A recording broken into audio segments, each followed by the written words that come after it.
Salam, xoş gördük sizi əziz AHB televiziyasının dəyərli izləyiciləri. Bu yaz bayramında, bahar bayramında hər birinizi xoş gördük. Sizi bu bayram münasibətilə ürəkdən təbrik edirəm. Və belə bir gözəl gündə, Novruz bayramında biz araşdırmacı Yengi Ögənin ocağında qonağıq və biz Novruzun Azərbaycan xalqının, ümumiyyətlə Türk xalqının sosial-mədəni həyatındakı rolunu və tarixini müzakirə edəcəyik. Siz də mövzu ilə bağlı öz fikirlərinizi rəy bölməsində yazmağınızı xahiş edirəm.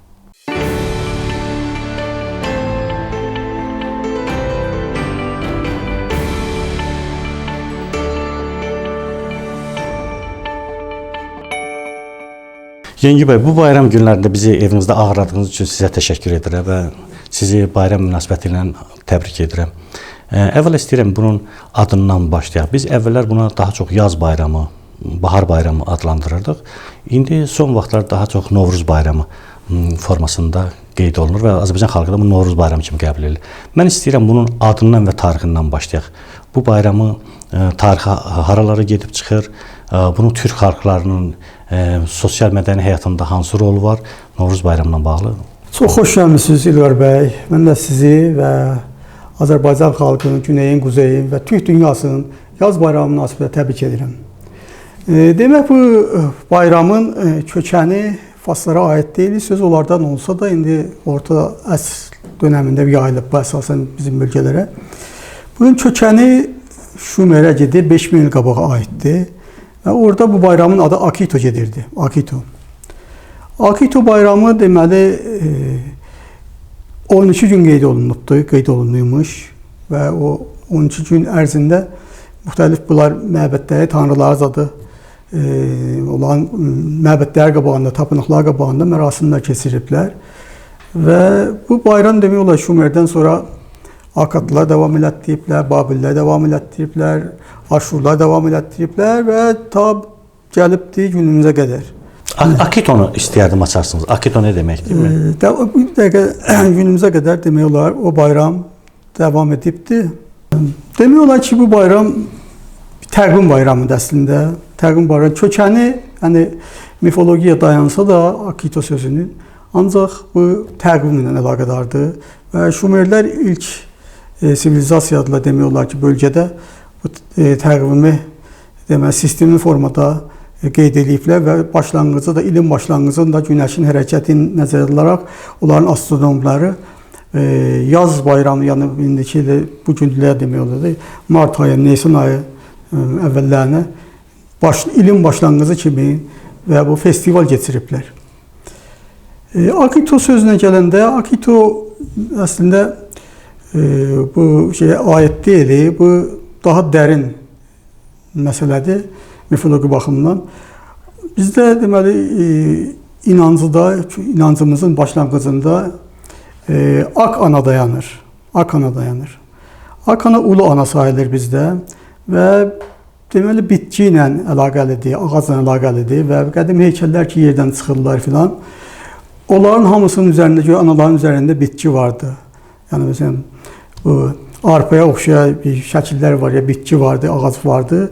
Və ak ana, ok da həmin elə ağac anlamındadır. Bu gün elə saxalarda işlənir, ok ağac anlamında. Eyni söhbətdir, yəni bu ananın adı ağacla bağlıdır və bitki ilə, göyərti ilə bağlıdır.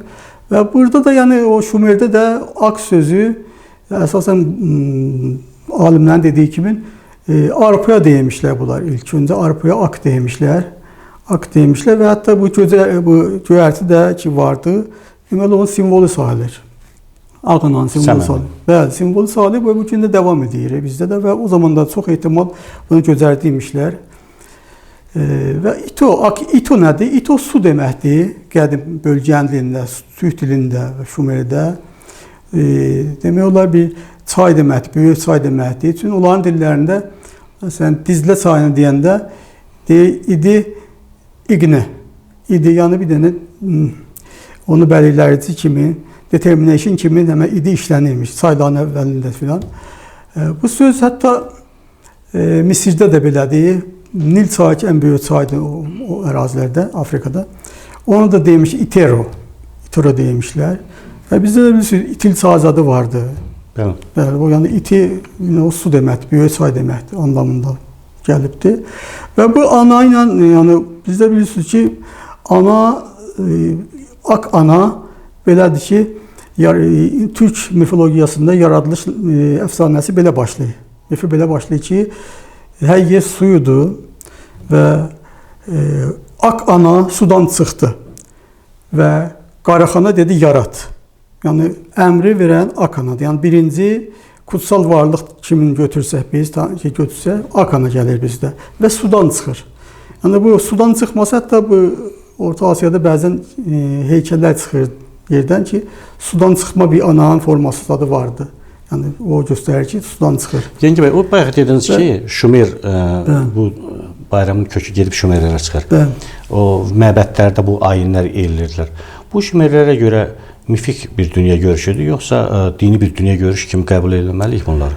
Orada artıq bir dövlətçilik var idi. Dövlətçilik olanda bu yəni əslində bu bayramı qeyd etmə, festivalı qeyd etmə bu təqvim ilə əlaqələnirdi. Amma o sözü nədən gəlir ki, o yaradılan kimdir filan onun adı ilə başlayırlar.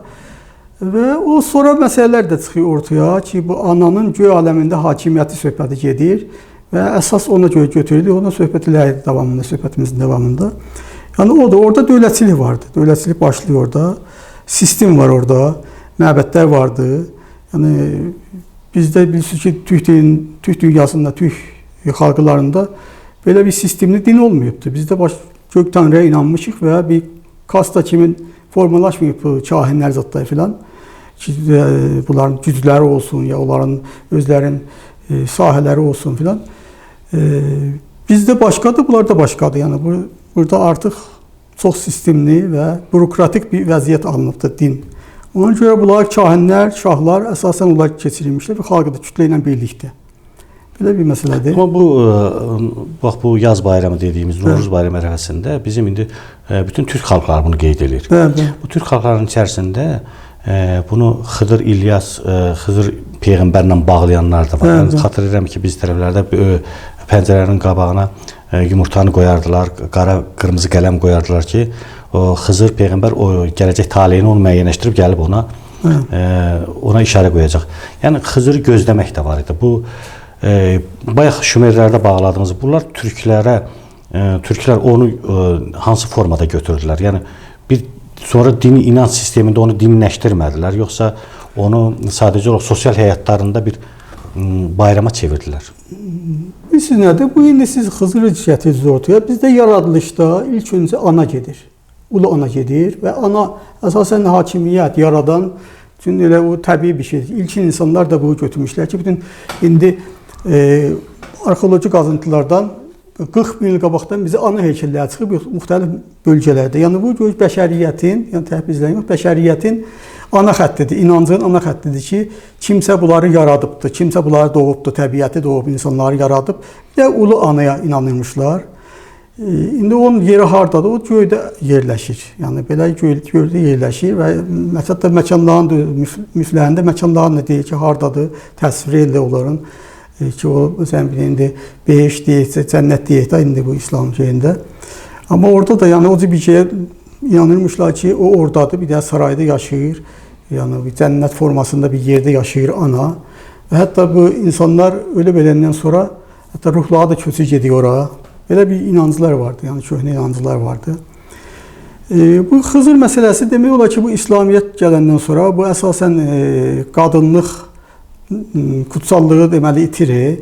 Əsasən bu erkəklik, yəni kutsallıq başlayır, ataxanlıq kimində belə baxanda. Ona görə Xızır peyğəmbər zat filan bizim deyir də Xızır özü yaşıllıq deməkdir. Görünür ki, bu yaşıllıq məsələsi, bu ananın bu funksiyasını sonradan bağlayıblar bu indi o Xızıra, Xızır peyğəmbərə ki, o da Yahudiyyətə aid olmalıdır. O Xızırın adı. Amma Xızır peyğəmbər məncə türklərə aid olan və peyğəmbərlik qəbul olmayan tək şəxsiyyət deyirlər də nəyəsə də, amma indi Xızırla yəni bizim əlaqəmiz Xızır sözü yaşıl deməkdir ərəbcədə.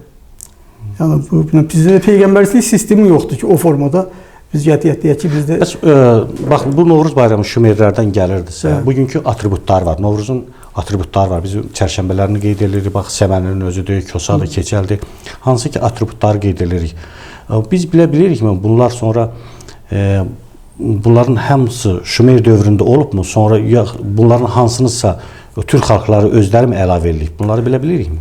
Bilirsiniz mən nə deyim? O təqvimlərdə, o zaman təqvimlərində bu bölgülər başqa forma idi. Yəni aylar 12 aya bölünürdü. Ancaq bu indi biz çərşənbə keçirdik də. Məsələn, çərşənbələr filan beman. Çərşənbələr yəni yoxdur. Qədim təqvimlərdə çərşənbə yoxdur. Aylar günlərlə gedir. Məsələn, filan ayın 5-ci günü, 15-ci günü. Yəni həftə 7 günlük sonradan başlayıbdı. Yəni bizə demək olar ki, o ərəblərdən keçib gəlibdi. Bütün ay təqvimi ilə ayda biz 4 həftəyə bölünür o ayın hərəkət şeyi. Onun üçün o həftə oradan başlayır günlərin zaten. Bu bayram Novruz olaraq nə vaxtdan adlanmağa başladı və Novruz adlanandan sonra artıq bu farsların bir bayramı kimi qəbul olunmağa başladı. Yəni əslində farslar ona iddia edirlər ki, Novruz adı onlar bayramıdır, onlar veribdi. Amma bugün biz baxanda görürük ki, türk xalqları bunu daha çox işlədirlər. Demək, farsların iddia eləməkləri üçün biraz gülüncüdür bu bayrama. Çünki bunların heç bir qaynaqlarında, qədim qaynaqlarında bunlar işarə olunmayıb. Tutalım, məndə burada vardı. 4-5 cilt gözü Avestadır. Yaşlılardır, qatahadır filan beyan. Hamısı burada var məndə. Orada bir nöqtədə, bir sözdə yoxdur ki, Novruza işarə eləsin. Avestada. Bəli, Avestada yoxdur. Bunların dini kitablardır, Zardüştlüyün zadı. Heç bir işarə yoxdur. Bu bayramın qeyd edilməyinə filan heç nə yoxdur orada. Onun üçün onların iddia eləməyə bu söhbətdir və bunun yayılması nədir? Bu dedim də bu Şumerdən başlayır, gəlir bölgədə Aşurlara qədər davam edir. Sonra yəni biz də götürmüşük. Ola bilsin, yəni mediada götürübdür və elam da bunu götürübdür. Sonra da Əhəmənilər bu, yəni məcbur da təqvim kimi bu şeyi götürürlər. Ancaq bu demək olar Mesopotamiyada deyim 2 bayramdır da, yəni 2 də festival keçirmişlər. Bir yazda, bir də payızda. Yəni indi bizim dilimizdə bir demək olar ki, bu söz qalıbdır. Yaz və payaz. Yəni yaz və böyük yaz. Elə indi Türkiyədə deyirlər ilk bahar, sonbahar. Demək olar o xatırladı. Yaz və payaz, böyük yaz qalıbdır. Amma Əhəmənilər çox önəm verdilər ki, veriblər bu payızda keçən festivala. Yəni onlar onu əsaslandırırlar və o meteorizmlə nəsə, günəşlə bağlayırlar filan. Ancaq bunu bunlar çox qeyd eləməyiblər. Yəni heç qaynaq yoxdur bunların qeyd eləməkdən. O da belə fərziyyə kimi söylürlər ki, bu əsasən İndi bir dənə də məsələ atırlar ki, məsələn bu səməni sözü S hərfindən başlayır. Ay 7-nə S ilə başlayan bir şey olmalıdır. Bunların çoxu da fars dilində olan sözlərlə bağlıdır.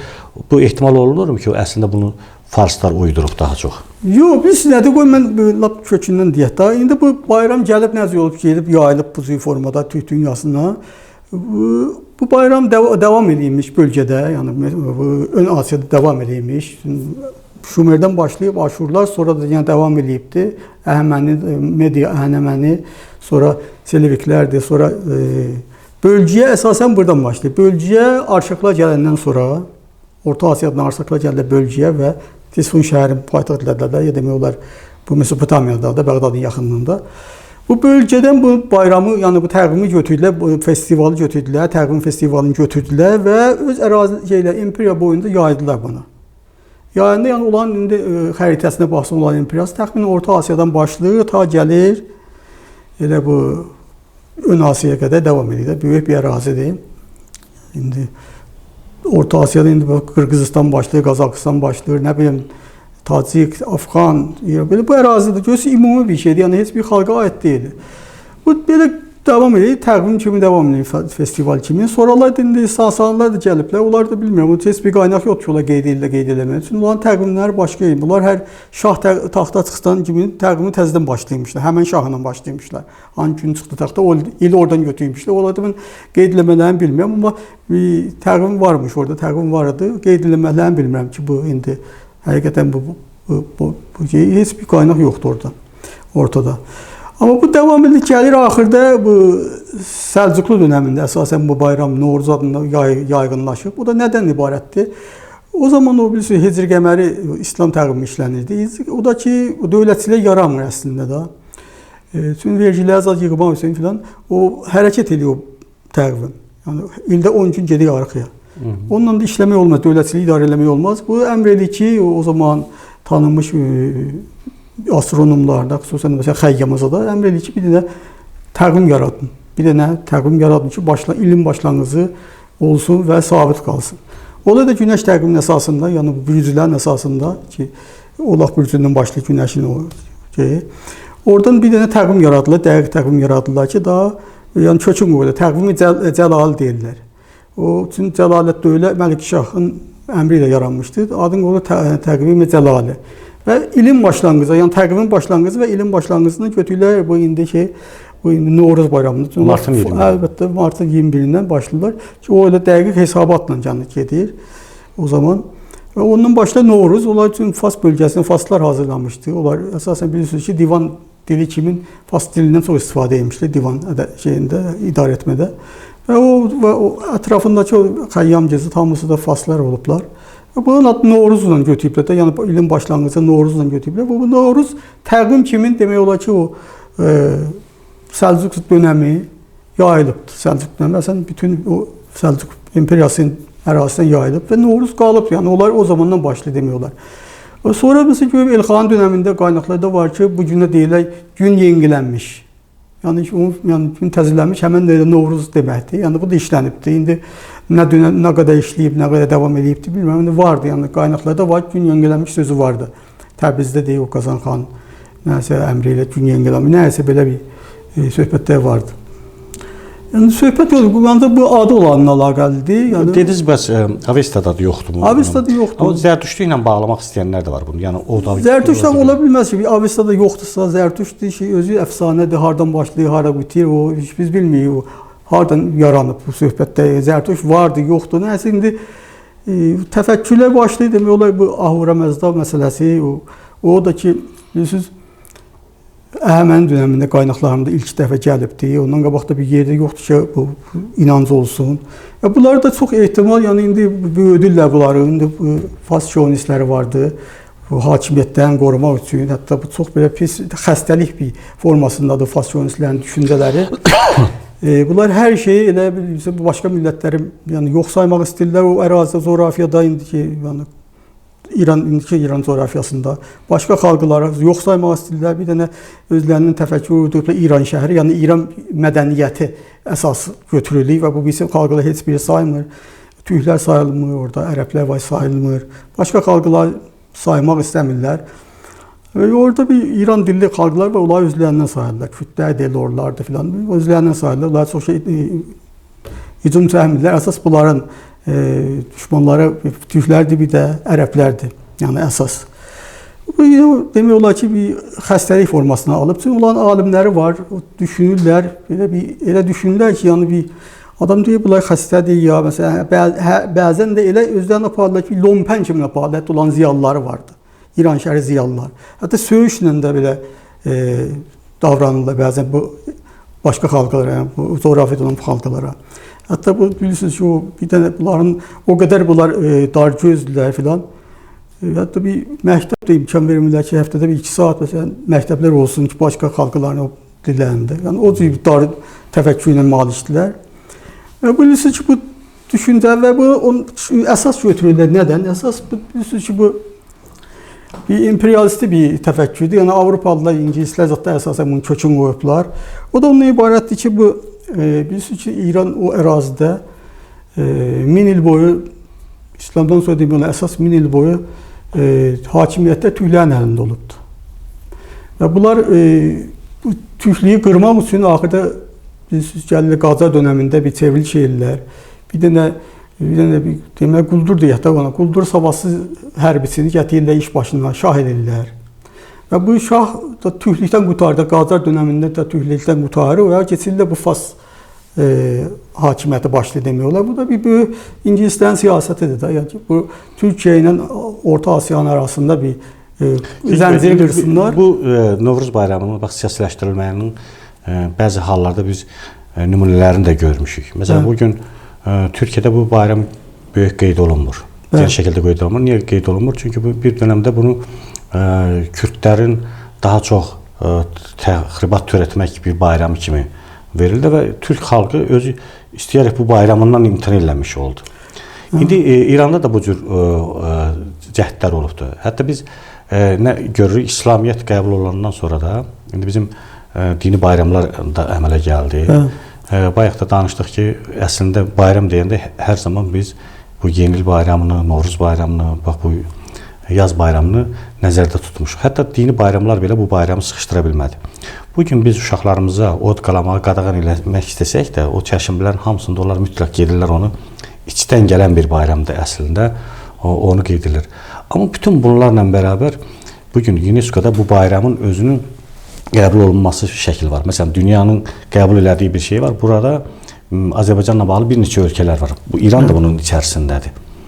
Buna münasibətiniz necədir? Məsələn, bu bayramı hər kəs öz adına çıxsa daha mı yaxşıdır, yəni qeyd eləsə? Yoxsa Azərbaycan çünki Türk dövlətlərindən də fərqli bunu qeyd edir. Siz bu adı Fas olduğu üçün əsasən bilirsiniz, bu Fas bayramı kimi qeyd olunur. Hətta biz təbrik edəndə İranı təbrik edirlər. Bu Novruz bayramı isə Amerikan prezidentləri təbrik edəndə Fasda bəzən müraciət edirlər, bayramı təbrik edirlər. Belə bir şeylər də olur, paylaşılır deyirlər. Yəni bu onlara aid deyil, yəni bu siyasətə bağlıdır. O qədər Türk dünyasında qeyd edirlər. O Özbəkdə qeyd edirlər, Qırğızda qeyd edirlər, Qazaxlar qeyd edirlər, Türkməndə qeyd edirlər, Azərbaycan qeyd edir. Yəni bu Farsa aid deyil ki, burada təkcə. Bu bayram yəni onlara aid deyil. Bir də adı yaygınlaşıbdı orta əsrlərdə. Bu qursuldu getdi. Bu özləri də yəni Farsın deyəm öz alimləri deyirlər ki, bu bayram, bu festival yəni arilər bu bölgəyə gəlməmişdən qabaq ki, milatdan öncə 7-ci əsrdə gəlib, 7-8-ci əsrdə gəlib. Oradan öncə bu qeyd olunmuş. Onlar özləri qira edirlər. Yəni başqa sözlər yoxdur deməyə. Olubdur. Qaynaqlar vardı ki, bu bayram qeyd olunmuş, təqvim bayramı qeyd olunmuş. Belə bu ilin başlanğıcı kimi martın neçəsində, martın sonlarında ya Nisan ayının birində da belə birincisində. Yəni bunu dana bilmirlər. Ona görə yəni mən səhv sanıram, yəni o şeyi, yəni Fasları təkcə Fasları qabardılar bu məsələdə. Hətta mən təklif elədim Türk dünyasında indi ağsaqqallarımızda, böyüklərimizdə ki, bunu biz deməli bunun adını da dəyişək. Yəni biz o Fars sözünün ki, çox sui-istifadə olunur bundan. Yaz bayramı deyə bilərik buna, ya başqa bir indi gün yengilənmiş nəsə olub tarixdə, yeni gün deyə bildik. Yəni bu Novruz sözündən də biz imtina etsək daha yaxşı olar. Mən yəni bu Türk dünyasında böyüklərimizi təklif edirəm ki, bu sui-istifadənin bitsin demək olar. Farslar bu çox sui-istifadə edirlər. Onun əsasında öz mədəni, yəni bu təsəvvürlə hardakı Novruz bayramı qeyd olunur, bunlar oranı özünün deməli mədəni coğrafiyası sayırlar. Həmişə təbliğ edirlər bunu ki, bunlar yuxarıdırlar, yuxarı səviyyəli adamlardılar, çox bilikli adamlar olublar, nəyəsə belə çox belə əfsanələr uydururlar özlərinə. Bir o xəstəlik səviyyəsindədir. Türk Dövlətləri Təşkilatı çərçivəsində biz ola bilər, yəni 30 əməkdaşlıq edirik. Bunun adını dəyişsinlər, məncə Türk Təbiat qorusunlar da bu Fasların bu sözündən tutaraq biz də bunları sui-istifadə edə bilməsin və Türk dünyada bilər ki, bu bələndirək ki, bu Novruz Farsa aid deyil, bu yəni qeyd olunur və kökə Mesopotamiya türklərə gedir. Bu bayramın demək olar bu Azərbaycanla bağlısı. Hətta qaynaqlar, yəni Fasların öz qaynaqları da buna işarə edir ki, Azərbaycanın nə cür bağlılığı vardı. Demək olar Ferdosinin Şahnaməsində bu bayram deməli yaranmasını bağlıdır Cəmşid şaha. Onların əfsanəvi, yəni Fasların əfsanəvi şahlarıdır, bir neçə şahları var ki, hər şey məsələn yaradanlar filan şah olub, filan odu filan şah yaratdı. Nəyəsə də belə bir şeylər var. Bu Novruz bayramında Novruzu da ki, qeyd edirlər Novruz sözün. Novruzun yaranması yenə bağlıdır Cəmşid şaha. Güya Cəmşid şah gəzirmiş bu vilayətləri. Amma Azərbaycana gələndə, gəlir Azərbaycana Cəmşid şah və orada bir qızıl taxta oturur. Qızıl taxta oturur və günəşin işığı dəyir ona, parlayır bu. Yəni, taxt parlayır və o gündən deyirlər o yeni gündür və Novruz deyirlər ona. O gündən başlayır, onların miflərinə görə. Yəni, belə baxanda görürsünüz ki, Azərbaycan adı hallanır burada. Yəni, Azərbaycan hallanır və Ferdowsi başqa alim o zaman qaynaqlarında da vardı. O ehtimal Əbu Reyhan Biruninin Asar-ül Baqiyyəsində də vardı. Yəni bu görürsünüz Azərbaycanla əlaqəlidir. Və burada bir taxta çıxma məsələsi vardı. Taxt söhbəti vardı. Demək olar ki, bizim qaynaqlar şeylər, bizim simbolikamızda baxanda görürəm xalçaların üzərində çox taxtlar çəkirlər. Ya ana çəkirlər taxtın üzərində. Yəni görünür ki, bu göy aləmində ananın hakimiyyətinə bunlar işarə oluna bilər. Yəni onlar Faslar bizlərdən mifləri ya başqa xalqların miflərini götürürlər və özləri dəyişdiklə, özləri istər kim dəyişdiklə öz qəhrəmandan qoyurlar yerlərinə. Və bu da ola bilər ki, yəni bizdə bir taxta çıxma məsələsi var ki, o da göylərin hakimiyyətidir və mən onu ulu anaya bağlayıram. Çünki bizdə xalçalarımızda xüsusən var, taxtlar vardı. Ana olur ki, taxtın üzərində oturubdu və ətrafında su vardı. Belə bir şeylər vardı, namazlıqlarımızda vardı, o tanrılıq xalçalarında vardı. Yəni ehtimal o taxta çıxdığı gün ola bilər, yəni göyə idarə eləmə günü başlanğıc kimi mifdə, yəni Akito deyəndə bəlkə də o nəzərdə alınır ki, ona görə Şumerdə Ak anan sözü ilə başlayır. Bu qədər yəni. Yengi bəy, bayaq siz verilişimiz əvvəlində bu Akito məsələsini açdınız. Mən istəyirəm onu biraz da həmin Akitonun bugün Azərbaycan xalqının, çünki o Noruzu dedik ki, onlar yaratmış, bu bayramı onlar yaratmışdı. Bugünkü Azərbaycan xalqının varlığında onların izinə rast gələ bilirikmi? Deməli, bizdə o birbaşa rast gəlməsək də başqa Türk xalqlarında demək olar vardı bu ad. Hətta Akito'ya oxşar bir Akatoy vardı. Suvaşlar qeyd edirlər. O da yəni Akanı ilə bağlıdır və Əki ilə bağlıdır. Qeyd edirlər onu. Deməli, ad nə qədər də oxşarlığı var. Akito, Akatoy. Yəni belədir. Və bunların niyə oxşarlığı var? Onların nə əlaqəsi var bu məsafə? Uzaqdır Mesopotamiyadan filan. Amma bir araşdırında görürsən ki, onlar deməli subarların, sapirlərin, subarların bunlar əzadları subarlar olublar da, bunların yəni onların davamçılarıdır. Və onların miflərini araşdıranda görürük ki, Mesopotamiyanın kutsal varlıqları, tanrılarına oxşar bunların adları vardı. Yəni onlarda da tanrıların adları çox oxşuyur. Yalnız Çuvaşlarda mı? O bölgədə də, yəni onlar sabirlərindir. Yəni bölgədən götürüblər və gedib orada tədrid olubdur, çox ehtimal. Bizdə bütün yol boyu da bizə gəlib gedənlər çox olub bizim bölgələrimizdə, başqa xalqlar zaten. Amma orada tədrid olunur ki, bunu saxlayıblar.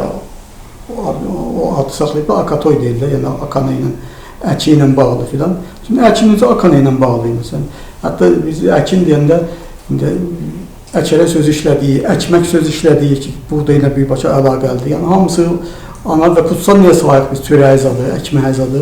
Çünki Akana ilə əlaqəlidir çörək, yağ, buğda filan. Yəni belə yəni orada qalıbdı. Başqa xalqlar da var orada, Tatarlar var orada, Sabantoy deyirlər, yəni Şoxum bayramı deyirlər. Məhsul bayramı. Hə, bunlar amma Akatoy deyirlər, Əkin bayramı deyirlər, Akana ilə bağlıdır. Bu qədər. Bir də bu Akana bizdə də nədir? Bu Akananın izlərin Azərbaycanın necə görmək olar məsələn. Demək olar, bizim petroqliflərimizdə vardı. Yəni əsasən Qavqustan ki, çox qədim insan məskənlərindən sayılır. Belə baxanda o görürük orada Paleolit dönəmindən petroqliflər vardı, insan orada rəsmlər vardı. Yəni görünüş bölgədə insanlar yaşaymışlar və rəsm ediblər. Bu dünya görüşlərin nəyinsə rəsm ediblər orada. Bir də orada Ulu Ananın şəkili var ki, çox ehtimal Paleolit dönəminə, ya Mezolit dönəminə aiddir. Deməli, ana formasıdır, bu balığa oxşuyur. Anadır, döşüz adı var, ondan sonra figurası anadır. Ancaq əşadın gözü balığa oxşuyur. Yəni görün ki, bu sudan çıxmış adamdır və başı da yoxdur, yəni müəyyən ki, forma verələr. Tam bir anadır, ananın yəni, petroqlifidir. Ancaq sudan çıxmış ananın petroqlifidir.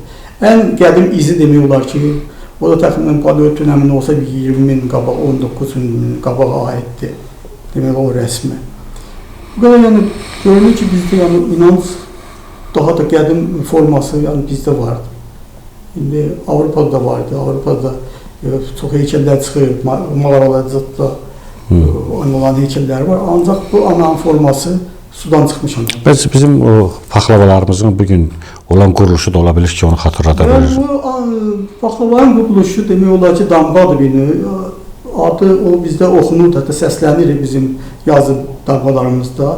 N səslənir, nıqız kimi səslənir ki, onu da sayətləri artıyan oluyor ana, anga. Yəni belə, bu yəni bütün heykəllərin üzərində də bu forma vardı. Ana heykəlləri ki, çıxıbdır, yerdən çıxıb. Qayısı rəsmiyyətdə bəzən bu formanı çəkirlər ananın üzərində filan.